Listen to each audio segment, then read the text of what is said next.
Check out the commotion. Cryptocurrency markets in an explosion. People grab any coin without a notion of what they're holding. You got to be careful in this area because we're suddenly entering mass hysteria. People get a whiff of the fact that there might be profits, but you got to take them before the shit falls back down like the Challenger rocket. And that's what I've got to say about that shit. The Paradise Paradox. Welcome to it. Today I'm going to interview my buddy Luis Fernando Mises, talking about the recent rise in cryptocurrency, what it means for the future of this technology, and how people should be careful when they're trading. We also talk about spiritual beliefs about money, how you should view your possessions, or some perspectives on how you can view your possessions. So remember to press subscribe, like, share this shit on YouTube or Facebook, wherever, Tumblr, any social media network, minds.com and Steemit. And jump on to patreon.com/Paradise Paradox. You can contribute monthly there. Just give $1, $5 a month. It'll help us out a lot. And let's get into it.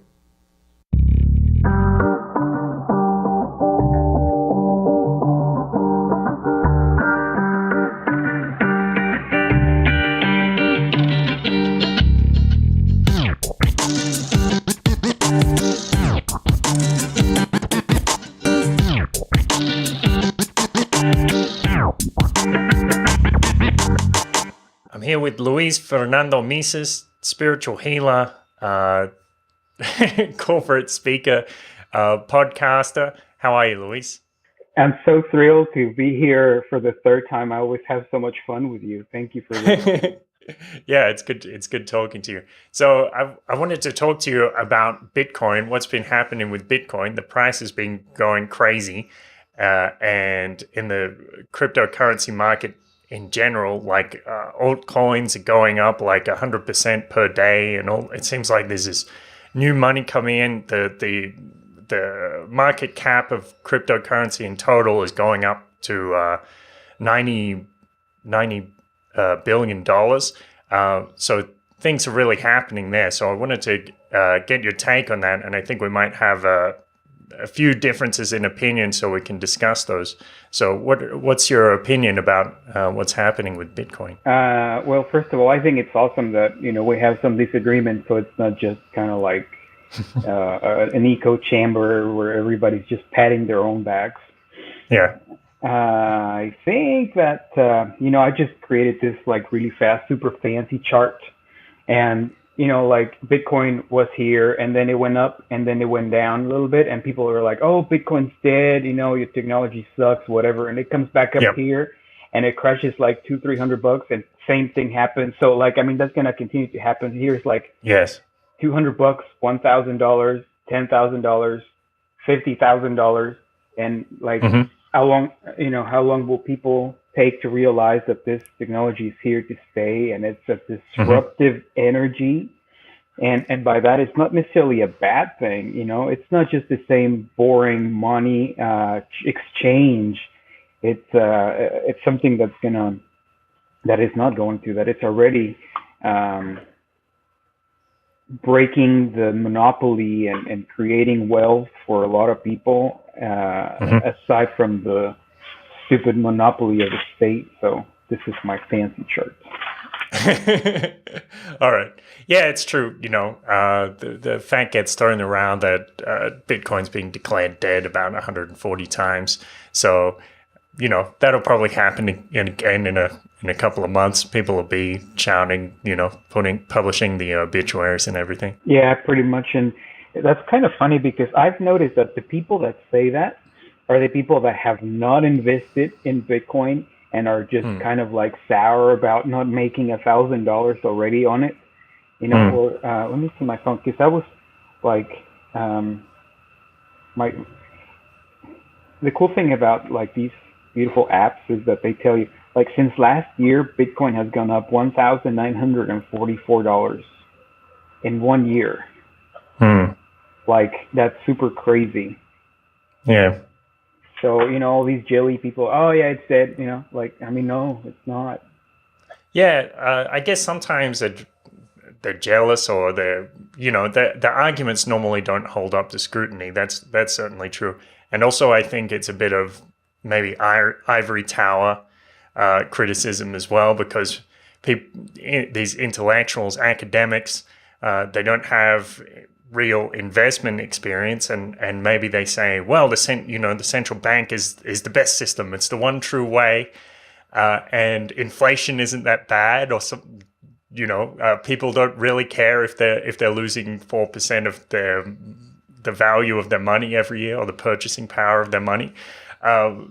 People have those ideas in academic institutions. Yeah, it's pretty sad because, I had, like, every time you go to the grocery store, things are more expensive, and I remember avocados, for instance. I know that I live in the States, and avocados come from Mexico, where you can buy them for like probably 20 cents of the dollar. But here, Yeah. they started at $1. Then they went up to 150, 199. Right now they're at 249 per Right. avocado. Right. Yeah, I mean the price has gone up lately. Like someone did tell me that they saw the price for like 80 pesos a kilo, so like $4 a kilo.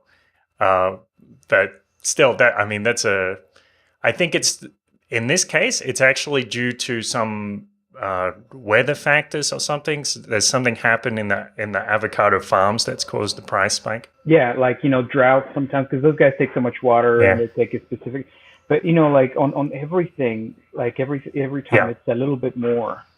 So Hmm. if you're paying with national currency, you're gonna be buying less and less every time. Mm-hmm. But I dump a lot of my cash into Bitcoin, so I just pay with my Shift card. And Mm-hmm. as things are going up, so is my Bitcoin. So I don't feel it as much. In fact, it's going up higher than the rate of inflation. So I can afford even more things now. So it's kind of nice to be able to do that. Yes. That's cool. I never got one of those cards because every time I looked, it always seems like the fees were really high, like $5 a month account keeping fee or something like that. What are the fees like with the Shift card? With the Shift card, they only charge you $10 per year, like for issuing the card, Yeah. and they don't charge you ever again for anything. Not even, well, it'd be like a currency conversion fee, and that's it. No, because I mean, like, what they claim is that there are zero fees as long as it's like, you stay in your, I guess, plantation, if you will. Right. If you go to another plantation, they have international exchange fees. Uh-huh. Like when I go to Mexico, they charge me a little extra when I swipe the card for transferring 2 pesos. Yeah.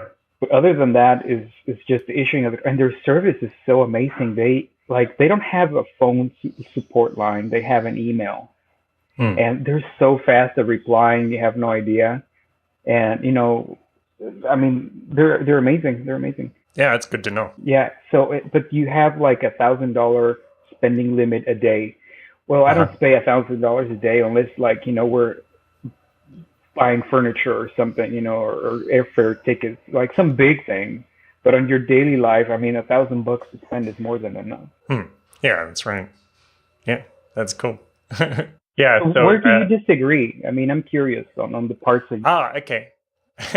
So the thing is, I mean, you said like cryptocurrency, like this technology is here to stay, and I agree on that point. But I do have my concerns at the moment whether Bitcoin is going to have the lasting power, the staying power. So the thing is, I guess the main thing is with this. The transaction fees and the speed of the transactions. Sorry? And the size of the blockchain. Yeah, exactly. So the block size debate has been going on for a long time, and it's still, it looks like maybe it's going to come to some resolution when they put in bit 148, I think it is. But that's probably going to cause a hard fork. So there's probably going to be like Bitcoin Core and Bitcoin 148 or whatever.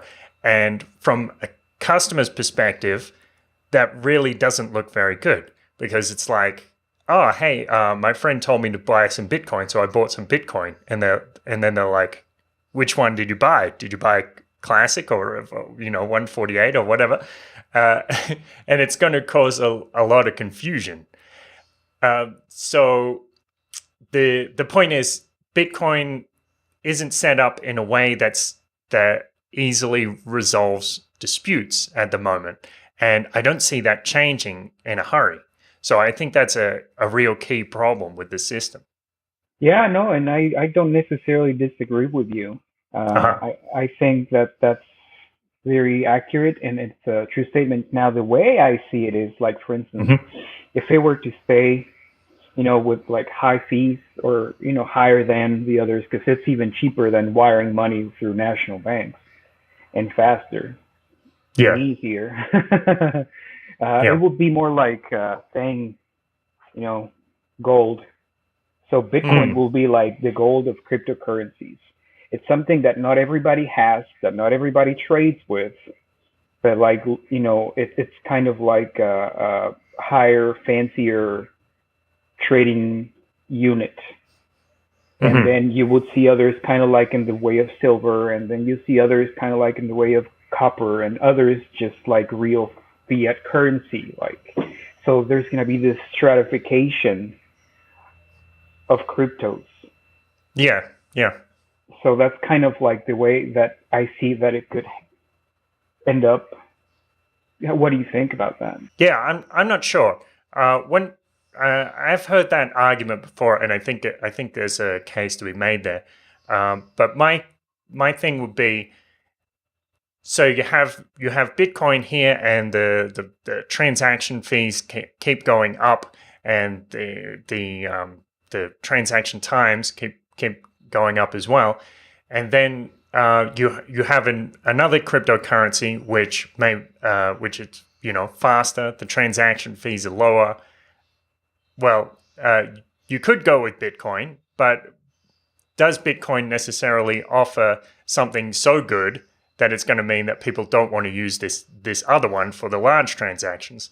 Or I'm not sure if I explained that very well. No, Okay, all right.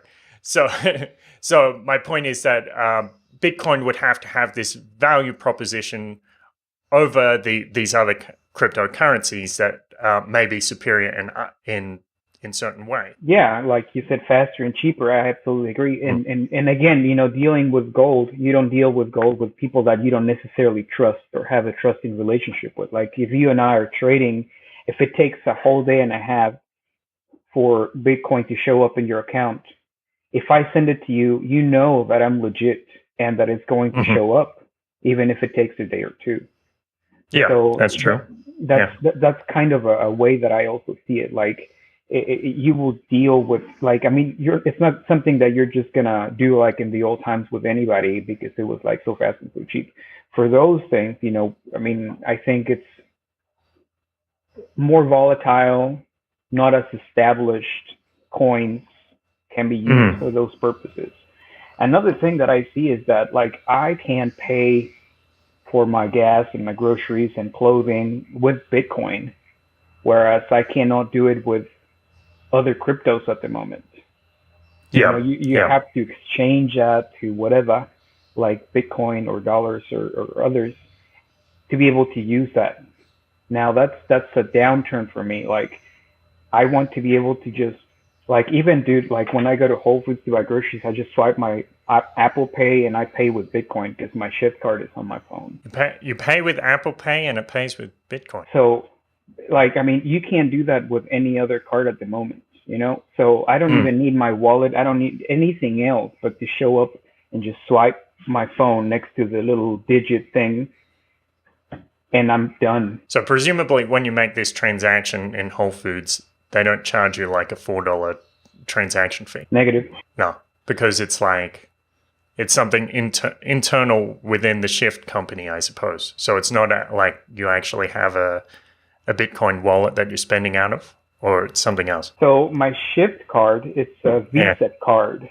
Yeah. And anywhere in the world that takes Visa will take my Bitcoin.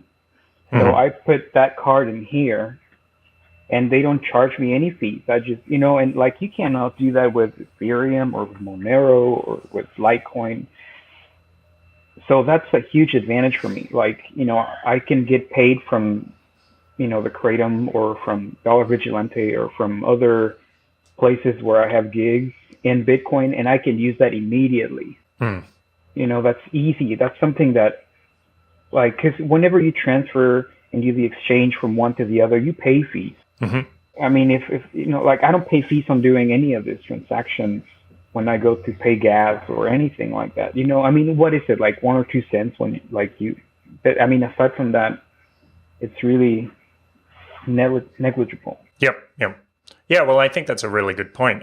So the reason you're saying that Bitcoin is so great right now is because it has that user experience, because there's more infrastructure there to support it.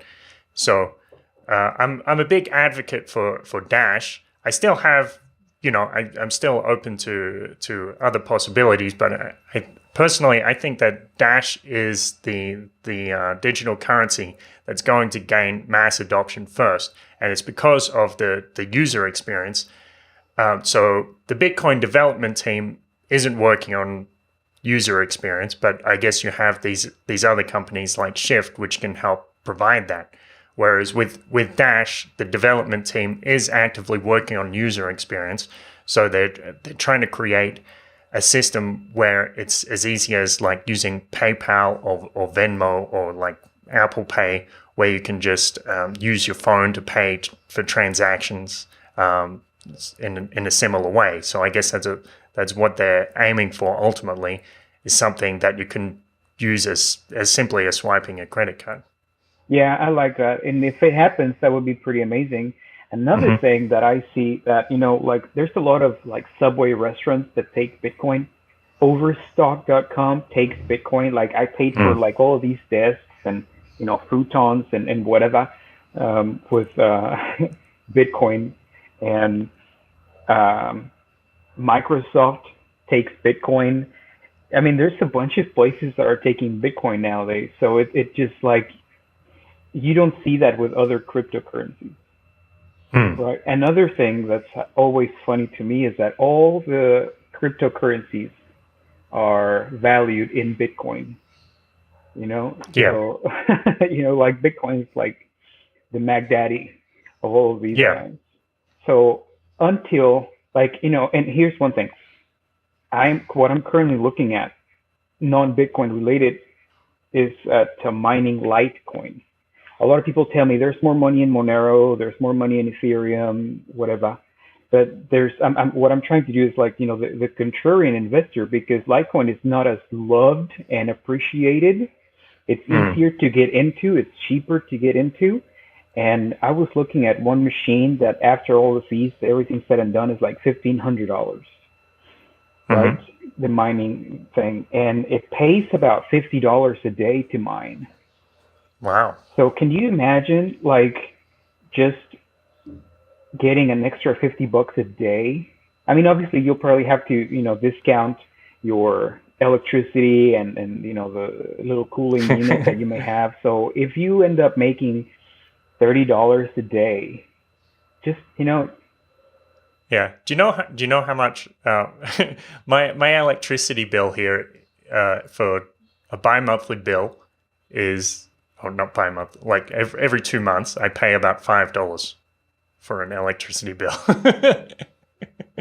So, yeah, I think I could probably afford the electricity for a Litecoin miner. Yeah, and so if you buy 2 or 3, or like, gosh, that could, like, you can just kind of do this. Beep, beep, beep. Yeah, there's retirement. Especially like in Mexico, where, like, it's a little bit cheaper to live there than it is here.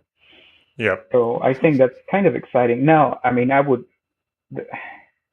think it's important, and this is for everybody that is watching, to have as many sources of income as possible, because always at some point one is going to go away. So if you put all your eggs in a basket, you're going to be screwed. So, like, I'm trying to come up with as many as I can, and this is just another one. So imagine like, having a couple of those machines, an extra $100 a day, just as I don't know, will be a fifth source of income. That will be like super splendid to be able to just kind of roll with that. So it's just another idea because again, the contrarian investor, like everybody's telling me not to. So I mean, that's a good idea to do. Yeah, or at least it could be.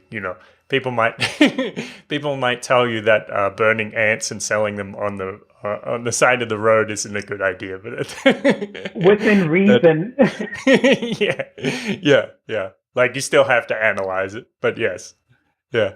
I think that could be kind of cool and exciting. So, and maybe we can get rid of like national coins, like quarters that are so heavy, and like this is $10 roll. Like it's so heavy to just carry around. Like it's just a reminder of how heavy national currency is. Yeah, and without any metal content, so you kind of have the worst of both worlds. Precious metal content, I mean. Yeah, absolutely. Yeah. Heavy and valueless in the long term. Yeah.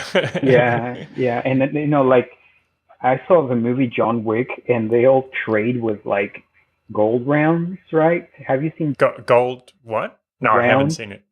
Oh, okay. like ounces of gold? Everybody trades with that. Like all their economy in the underworld, because they cannot use dollars, right? They use gold rounds, and like I was like, gosh, that's like so amazing because they go from one country to the other, and they need to buy like all these things, and like everybody takes gold. I was like, gosh, like I mean, this would get me out of a bind. Like this could buy like airfare tickets or like bus tickets to get out, or a gun, and food for a while, and like versus this is much heavier, and this will probably get me like a sandwich and a coffee. Yeah. Yeah, that's right. Yeah, well, it never hurts to have a little bit of precious metals around, just in case of some extreme economic catastrophe. Yeah, that's always cool. So yeah, that's the Litecoin miner. What I'm trying to try, like we're researching that with a friend and I, and we're gonna try to see if we can pool it together and just make a little extra. Because I really don't know what it would take on this specific miner. Like how much attention it would require from me. Like if it's worth, like if I need to be there like for 3 hours a day, then it's not worth it. Yeah. But if it's something that I just need to check, 15 minutes in the morning, 15 minutes at night, I could do that. Yeah, that's right. Yeah, well, I guess in years past, I remember my friends who were mining telling me about it, and they had to, come home and check it, make sure it wasn't overheating and that sort of thing. But I guess the technology has probably improved since then. Yeah, and I was thinking of putting like some sort of window unit right next to it, so it's always cool. I don't know, we'll see. Because like I saw some individuals taking like huge, massive Bitcoin miner companies to like Iceland or some Nordic country and leaving the windows open, so like they don't spend any money on electricity for cooling. They're using. I mean, that's genius. I couldn't do that here in Texas. No, I don't think it'd work here either. Yeah. Cool. Yeah. So Jeff Berwick made a comment the other day saying how there's probably like 10,000 more anarchist millionaires in the world because of this recent rise in the Bitcoin price. So that's pretty cool to think about. It makes you wonder what the knock-on effects of that are going to be, because you have, say, for example, someone like Roger Ver. He got rich and he started promoting Bitcoin and promoting these ideas of voluntarism and peace. And I think, at least in a subtle way, that gets these ideas more in the public consciousness. Yeah, I agree, and I love that, and I see that could be multiplied manyfold, and especially because you don't have to worry about making a lot of money to survive. Like he's set and he can afford to like invest money and hire people, and like you recently hired my friend Sterling Lujan. and he's a good proponent of the ideas of voluntarism, and Mm-hmm. so like just kind of maximizing the exposure of this. So I love that. Yeah. What's kind of in the free society, you're gonna have there is no guarantee that you're not gonna have any people doing less than ethical things, So Mm. I was also reading that a lot of I guess human trafficking and non-voluntary interactions were being paid with Bitcoin. So these guys are also getting a hold of that. So it's just Mm-hmm. just a reminder that all of this is going to happen with or without the state, but it's more of a guarantee that it will happen with the state. Because if we don't Mm. have, an agency that promotes and favors some versus other people, then But like, I mean, yeah, I'm in total agreement of how it could be advantageous for the exposure of the voluntarist idea. Mm-hmm. Yeah, well, about the bad actors thing, there's been a lot of reports lately, especially ones from the United States, where crackers do this thing where they call up Verizon and pretend to be you, and tell them, "Oh, please just change my phone number or change the I'm not sure what it is, change the phone number to another device or something like that. Give me a new SIM card," or it's something like that. And then they have control of your phone number, so they can go into your Coinbase account and they can take your funds because they use that two-factor authentication by SMS. So people need to be aware of that there are a lot of risks with Bitcoins, and people can maybe invest in like a what's that device? A Trezor, something like that, hardware wallet to control their Bitcoins. Yeah, yeah. So I recently changed that notificator thing too. So because I saw it, I'm like, ah, Mm. screw that. So yeah, I'm not gonna, risk getting that. But I mean, it's just money. But regardless, like you don't want to lose that. Yeah, It's kind of fun to have it. yeah, yeah. You really need to treat it very carefully. I mean, I've made some mistakes that have cost me a bit of money as well, uh, and it's well, it's not a good feeling, and you have to treat your bitcoins like cash. Like, don't put it in the hands of someone if you're not entirely sure that they're trustworthy. It's a big thing. Yeah. One Yeah. morning, I always wake up and look at the finances, and I saw that my balance was zero. And like my first reaction, I just started laughing. I was like, I mean, what else do you do? Like if it really hit the fan, it was fun while it lasted. That was Yeah, that's right. Well, that wasn't my reaction when I lost my money. I had to go through a bit a bit of thinking to get to that stage. But it was like eventually I said, "Well, okay, I lost this money, but I can feel bad about it, which isn't going to help me at all, or I can, just get on with it." So, Yeah, Doug Casey, he's a little bit of a mentor to me, has for a while. He always talks about, like, I mean, even though he has like all the money in the world, like he always speaks about the only thing that you really can own is yourself. Hmm. Like you don't own anything else. It's just there, kind of like you're a fiduciary or a steward. You're taking care of things while you're on this earth. So I mean, he's working on higher level of coherence. Yeah. So I really enjoy that. And one of the movies that he recommended was something about Sierra Madre. So like they're mining for gold. How fitting. And they do all the work, all the sweat, and they have the gold, and they're gonna go sell it so they can buy whatever that they need, and suddenly they get robbed and pillaged, and there's three guys, and one of them just starts laughing so hard because he understands the cosmic humor of all of this. So, I was able to relate to that guy. I was like, this is just hilarious. I mean, like, the universe has the sour sense of humor at times, and you just have to laugh it off because there's nothing you can do about it. Hmm. Yeah. Well, I had like, it wasn't just one event. I had this series of events where I ended up losing things, and my phone got stolen and all this stuff. And one night I remember this a kind of a weird thing. I was going to sleep, and it was like there was this presence in my room, or it's like a, depending on your perspective, it's like having what do you call it? A hypnopompic experience where you're almost going to sleep and you start seeing things.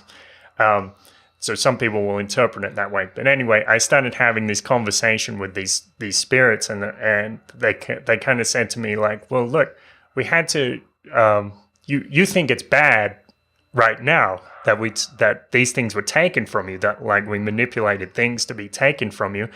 But this is actually an important lesson for you. Like you shouldn't value things so much, or you should treat things as tools. Like I guess for a while, like I felt like I was hoarding money. Like I put money in my Bitcoin account or whatever in saving cryptocurrency, and don't do anything about it.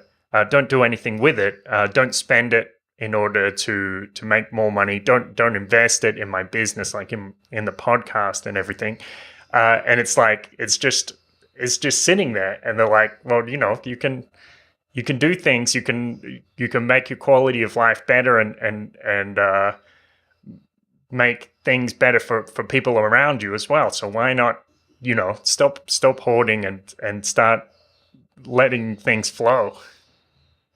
Yeah, that's one guy said to me that money is like water. It has to run. If it stays stuck, it gets dirty. And I was like, holy smokes, because a lot of people that kind of like, their mentality starts to change. So like, always kind of being like a little Discordian dancer, like, I mean, it's funny, move it. It's there for you to enjoy it. It's there for you to save and to help and whatever you, hire stuff to keep if you want. But the moment that you start like solidifying and then like, just kind of like my borders, Right. that's when it starts going downhill. So, and like you said, something pretty important, like you treat it as if, like, no. I mean, being more lighthearted about it. Like, I mean, like I was saying, I mean, it's just money. Yeah, that's right. And I like what you said about Doug Casey as well. That's another sort of perspective that I gained as well. I thought, well, sometimes I like to do this mental exercise. Like as I'm going to sleep, I think, well, I don't own anything, and anything that I have, it's just like I'm controlling it, like you said, like a fiduciary. And so if I wake up tomorrow and everything that I have is gone, absolutely everything, and at least I'm, still alive, that will still be something to be grateful for. And if I wake up and all my things are still here, well, it's, so much more. Absolutely, totally.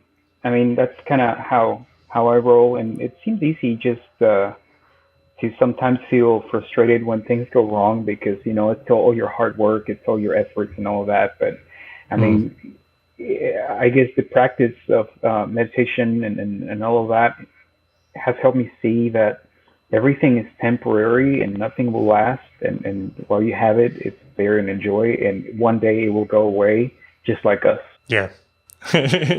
Yeah. So we're here now. So let's have a good time.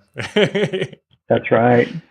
With the Bitcoin price going up so much recently, I do see on social media, it seems like there's this bit of, to use a funny phrase, irrational exuberance. So I think it seems like sometimes people are too excited, or they think they seem to be saying sometimes that the Bitcoin price will never go down, and I'm a bit skeptical about that. I mean, in the long term, it might keep going up, but they seem to be saying that fun phrase, like it's a new paradigm, like the dollar is crashing or something like this, and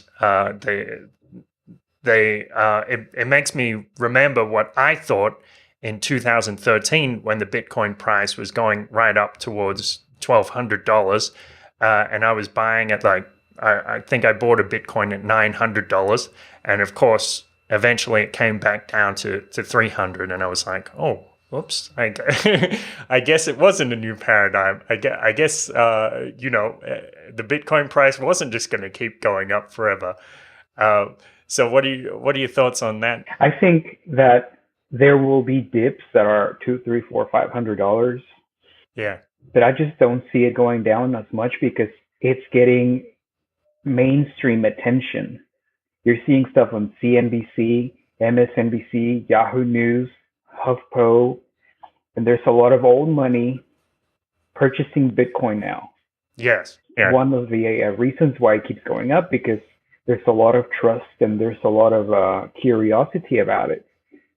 So a lot of people are saying, oh, maybe this isn't just an anarchist wishy-washy coins to buy video games, or drugs. Like this is something that can stand the test of time. And like I was seeing that even the state is going to try to do some federal coin of sorts, and Jeff Casey was saying that could be the worst thing ever because like if everything will be tracked. But it will go down, up and down, up and down. But ultimately, I mean, I have the chart here to prove it.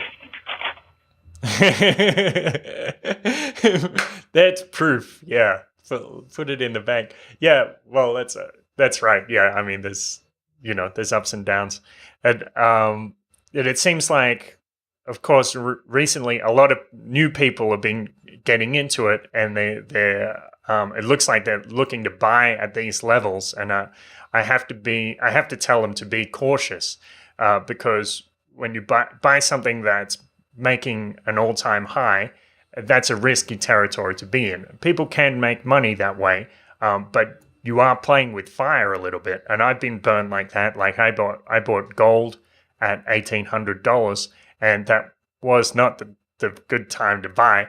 But on the other hand, I've also been I have missed an opportunity because I saw Dash go up from $17 to $23, and I thought, oh well, it's so hot right now. That's not a good time to buy, and then it went right up to 100. So it's a difficult situation, but you have to at least be aware of the risk, be aware that you can put money in and maybe it'll crash. Yeah, one of the risks that I see on all of these mainstream investors is that they may, just the way they came in, they're gonna leave at some point because they may not be as excited that it keeps going up. Like if there's a dip, they may feel afraid and just sell, and then it will go farther down. Yep. So I mean that could happen, but like what I would suggest is for people to buy $10 a week, or if they cannot afford $10 a week, doing $5 a week, something that it's like you would spend somewhere else on some rubbish, like like my little eyeballs here that move, like what? I can't see what that is. I can't see this screen clearly. Okay, a googly eyeball or something. Yeah, googly eyeballs. Like some stuff, and just leave it there. and it goes up and down. That's fine. It will. I guess at some point, like the way I see it, some of the gold, for instance, that we buy is stuff that I'm looking at my old age, investment against tanking dollar. And the silver is something that I will leave for my kids, maybe if they want to go to college, if they want to start a business. So it's something that it's not, I don't even see as mine for right now. If they want to see it, for that intention, maybe it's just their savings account if they need a car in the future or whatever. they don't have to just say, oh my gosh, it's $2,500. I have to buy a whole Bitcoin. No, I mean, it's hard for a lot of people to even write a $500 check these days. So, more difficult to buy a whole Bitcoin. So just buy Yeah. five, just buy 10. Even if you just buy every month, 10, $20, that's all you can, then that's fine. Yeah. Yeah, that's right, and that's what I did for a long time. After that crash after 2013, I was like, okay, I'm just going to buy a little bit at a time rather than throw all my money at a at a at a rising market. Um, better to do it calmly, and especially better to do it when the market is down rather than when everybody's flooding in. Uh, The contrarian investor. yes, exactly. Yeah. Well, I get it. I hear that I don't know where the hype is coming from exactly sometimes, but even a couple of months ago, my friend Alex in the neighborhood, he has a gelato shop, and he started asking me about Bitcoin. And my friends in Mexico City have a cafe, and they started asking me. So it's like these weird little pockets of press or something that's getting out there. Now, of course, it's on the front pages again, but it's like there is movement below the surface, and it's been there for a while, apparently. Yeah. Yeah. And Jeffrey Tucker said it best, when Bitcoin's on the rise, he gets invited to speak about Bitcoin in half of the world. And when it goes down, everybody's quiet about it. But, I think being the evangelist of Bitcoin, it's something that you do every day because it's just a more ethical coin, money, way of trading. Yeah. And it's just like everything that, you could think of. Like, back in the day, like literally like 100 years ago or so, people, when they traveled and they needed to take like a bag of money, and then I remember like in the early 90s, credit cards was the thing to have, and like, my dad had like, I don't know, 10 credit cards back in the day. And that was like a sign of like affluence. And like now you don't even need, like, my dad's wallet was like that thick. And these days, all you need is just your phone. Like you can Yeah. travel anywhere and just pay with it and talk with people. And I mean, that aside from being a more ethical kind of money, it's so easy to transport. Yeah, that's right. Yeah, so it's definitely superior on that front. Yeah, that's interesting. I remember us having this Facebook conversation with someone, and they were like bringing up these classical qualities of money, like portability, store of value, fungibility, this sort of thing. And I said, well, I said something about ease of use, and they're like, ease of use isn't one of the qualities of money. And I was like, yeah, that's because 2,000 years ago, ease of use didn't exist as a concept. Obviously, if you're carrying something, then it's pretty easy just to give it to someone. But when it comes to money these days, when we're transferring it over the internet, transferring a Bitcoin isn't always that easy. Like, I've made mistakes putting a too low transaction fee, and then it takes a few days to get through or something like that.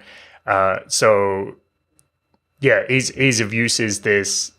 It's like a new quality of money. I agree, and I like that. I think that's awesome. Yeah.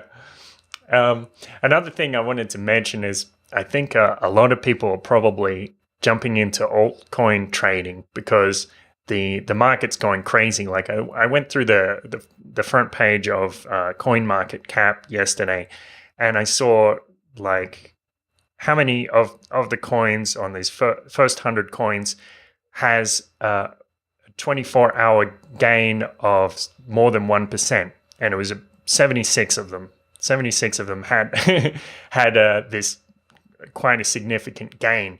And I know a lot of people are probably making a lot of money out there doing that, because you buy a coin and you wait and it goes parabolic, like up 100, 200% in a couple of days. And then I think the risk is a lot of people will start to think, I'm a trading genius. I can't go wrong. I always pick the winners. And no, it's not really like that. Like, you're in a bull market, and this is what it looks like. So you have to be careful, because when that bull market ends, you're not going to be a genius anymore. Yeah, and like, I mean, you hit it right on the head. It's important to, in times of bonanza, Mm. you're a genius, everything's easy and whatever. Mm. It really takes, like, to be a day trader, it takes a lot of good eye and seeing the patterns, because it's so new, and all they know is this. When it does this, then it's like the real fun, like, or at least for me, I guess the contrarian investor, like, when can you see the opportunities in a downtrend market? When Mm. people are just saying, screw this, I'm getting out. When I was a teenager, I heard that Warren Buffett said something along the lines of, when other people are greedy, I am Mm. weary. When other Mm. people are weary, I am greedy. And I was like, gosh, that is like just so genius, Because, like, I mean, just the implications of that. Mhm. Everybody gets freaking out whenever it's going down and they're selling for cheaper. And then you're like, I've been saving my money all along for this. And then you Yeah. buy and then you win. Yeah. Well, this the other way of saying it, which isn't quite as not it's not quite as poetic, when they say buy when there's blood on the streets. Oh my goodness. Yeah. Yeah. Yeah. So yeah, we'll probably see people freaking out about altcoins crashing in a couple of months, or 3, 4 months or something, and that could represent an opportunity for a lot of people. Yeah. That's right. Yeah. That's when we come in and buy. Yeah. Cool. Yeah. The other thing I wanted to talk to you about is that this kind of unsettling trend that I see on social media. Like, there's a lot of figures in the liberty community, and they're just humans, which I think a lot of people forget. And if you haven't been to events like an Acapulco, and you haven't shaken hands with people, um, you only see this version of them that's on YouTube, and you don't realize that they have desires and flaws and anxieties or whatever. And what I see is a lot of people kind of stick their nose in other people's business, and they say, oh, well, this person, is in a relationship, and that person was broke up with that, and this and that. And it's a disturbing trend, because people don't really know anything about other people's business. And I kind of think that they should just keep their mouths shut. Yeah, I agree. And, like, I mean, namely the Larkin situation, I think it's, Mm. I don't know the full extent of it. I have talked to Amanda when I went to Phoenix, and she told me her version. Mm. And, I'm not going to share, obviously, but my point that I'm trying to make is, people are too easy to judge Mm. when they don't know how things go down. Yeah. Yeah. So, I mean, that nobody knows really how, like, the way I see it, like, if she was fully happy and fulfilled, she wouldn't consider doing, like, you know, that. So, and I think that people that are just so easy on judging and all that, they are probably not very happy with their own lives, because they have the time and the energy to try to nitpick and pinpoint other people's so-called faults. When Mm.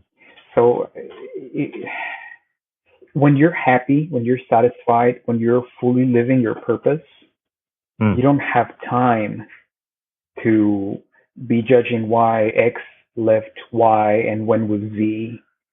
You're like, a lot of people call him like a home breaker and whatever. But in my mind, I'm like, he's doing the Lord's work. He didn't really Yeah. hurt anybody. He's a huge proponent of the philosophy, and the lady is with him voluntarily. So that, I mean, she's not being kept, like against her will. So, you know, um, Mm. and with the situation with other people too, like judging and like we all can have an opinion, Mm. depending on your perspective on how much you know. But how much do we really know? And how much do you even want to really know? Yeah, I don't. I mean, it's not. Yeah, it's kind of none of my business. I mean, I met Larkin. I've shaken his hand, but I don't know. I don't know what goes on in his personal life. I don't. How does And it affect you in your exactly. daily life? Yeah. Like, does Yeah. that It affect doesn't. how you cook your eggs in the morning? Yeah. Or, someone made this case to me on Facebook the other day saying, well, Larkin Rose is supposed to be this figure, he's a philosopher, if you will, or someone who makes these arguments about morality, and how can he do that if he's going off and doing whatever? And I said, well, it doesn't really matter to me. I mean, if the arguments are right, they're right. So it doesn't matter what he does in his personal life. I mean, Aristotle, I think it was Aristotle or Socrates, made this argument that women must have less teeth than men. I think it was based on something about the superiority, or like men's mental superiority or something. That doesn't invalidate his work. That doesn't invalidate any of his other arguments just because he has some silly prejudice. I mean, just look at Larkin, for instance. Yeah. He looked so much thinner and fitter and stronger now than he did 3 years ago. Hmm. So something's going right for him. Yeah, I'd say so. Like, he feels, gosh, I mean, I don't want to really get into details, but like, Yeah. he feels more alive. He feels happier. And he's, whether that the dissolution of other agreements happened, it happened. I mean, now he's looking much stronger, and that's what I see. Like, I'm a man of results.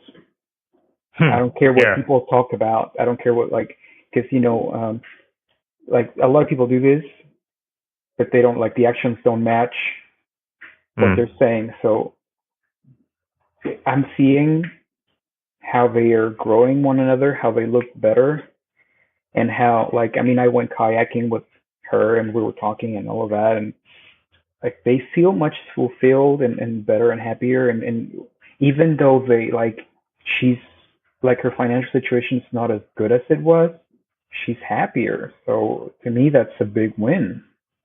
Hmm. And it's Yeah. nobody's business what, like, what they do or what they say. I mean, like I said, it does not affect how my coffee tastes this morning. It doesn't affect, that, what shirt I'm gonna wear. Like, I mean, it's nobody's business, and it doesn't affect his, um like, it's no, like, freaking Clinton, trying to illegally seduce interns Right. and then denying it, you know? I Hmm. mean, or like the South Africa former leader that was in jail, what's his name? I can't remember. Nelson Nelson Mandela. Mandela. Like, his wife used to put tires in people Yeah. and then throw gasoline and light it up. I mean, they're not doing that kind of crazy stuff, right? I mean, that's what Nelson Mandela's wife used to do. So Yeah. Yeah. And people, what did they call it? Necklacing or something? Some innocuous name. Yeah. And people, people talk and people judge Mandela favorably, but they kind of overlook those things. It's like, well, you don't really know much about anything. People just look at the surface and judge, and who are we to judge? Yeah, exactly. I mean, I could judge him for other things that, like, but not for that. Like, gosh, dude, send your books on time when you buy, like, when people buy your books. I mean, that's like something that really affects your money flow. Right. Other than that, like something that really doesn't affect me or anybody, like, really. Yes, and and it's not just with Lark and Rose and Amanda Rashford. So I see other people were still talking about like things that happened like a year ago with other people, and it really bothers me because it's just the limits of your knowledge. You can't know what happened between two people, and you will never know the full details. So why even bother to talk about it? Why even bother to share your opinion? And maybe, I don't know why it bothers me so much. Maybe it's because I expect that I'll be the target of this kind of criticism in the future. I don't know. But yeah, it's definitely not productive. That kind of gossip. Yeah, it's not productive. It just keeps people busy. People that don't really have anything better going on with their lives, that they preoccupy themselves with information and people that live, 2,000 miles away from them, and they have only seen in the internet and not really interact with them in real life. I'm like, oh my God, really? Like, you worry about those things? You don't even know these people. It's like, kind of like I get a little bit annoyed with my mom when she's watching her telenovelas and she's like getting pissed at the bad guy because my mom is just a TV show. Why do you have to like get so emotionally invested in, Right. I guess that's what it is. It's the liberty movement telenovela, and people want to feel like they're somehow involved in that. Feel like this is the soap opera that's happening, and somehow they can have some emotional stake in it. And yeah, I mean, there's better things to do with your life, guys. So go out and have your own fun instead of watching this soap opera play out. Seriously, I mean, go hiking. There's like bike riding that we can do. I mean, it's raining nicely, like going on a walk in the rain or smelling the beautiful earth that has been just sprayed with water from the heavens. I mean, like, get a business going, do exercise, focus on yourself. Yeah. Be the better version of yourself. Yeah, cool. Yeah, that's a good one. Good note to finish on. Did you have anything else you wanted to say? Well, just kind of happy, actually very happy that we talked. This was fun, and I always appreciate the invitation here. And if anybody wants to contact me, Luis Fernando Mises on Facebook. Also, Emancipated Human on Facebook or emancipatedhuman.com. We actually started redoing the website to make it more, I don't know, to look nicer, it's easier access, and we're throwing out new stuff weekly. Yep. So I noticed you started another podcast. Yeah. Yeah, it seems like a lot of people are telling me that YouTube is not as easy for them to do as podcasts. Oh, okay. I was like, okay, so I'm gonna move from YouTube to just recording a podcast about something relevant, and I don't have to necessarily do interviews. I guess, at first, since I've been doing this for a few years, at first people didn't really know me or what I had to say, so I was very fortuitous that a lot of these fancy people had said yes to interviews with me. so I could get some beautiful, I guess, um, spotlight. And then people saw that I was actually legit and not just some crazy geeky kid, trying to scam people. Right. So, like the very first person that I will always be grateful to is my mentor, Jeffrey Tucker. And obviously, another mentor, Jeff Berwick. Like those two guys from the very beginning saw me and agreed to help me out, and super grateful for them too. And a lot of the success has been because they helped me be seen and in my ideas. I mean, they saw, that I was legit, and they helped me expand my visibility. So, and now, after gaining some of that, I was able to just, move towards the podcast a little easier. And then people say, oh, Luis, okay, so I know him. He's legit. All right, let's hear what he has to say. So, and obviously, wonderful people like you that have always been so friendly throughout the years. Yeah. Well, it's a real pleasure to know you. Like, I guess I knew your work, like your YouTube channel, before I even talked to you, and then I don't know. I'm not even sure how we became friends exactly, but it's a real pleasure having the opportunity to have these conversations with you and be your friend. Absolutely. Thank you so much, sir. Cool. So check out the, emancipatedhuman.com. Yeah, that's the one, right? That's the one. Cool. Great. All right. Thanks so much, Luis, and I'll talk to you soon. Have a good one.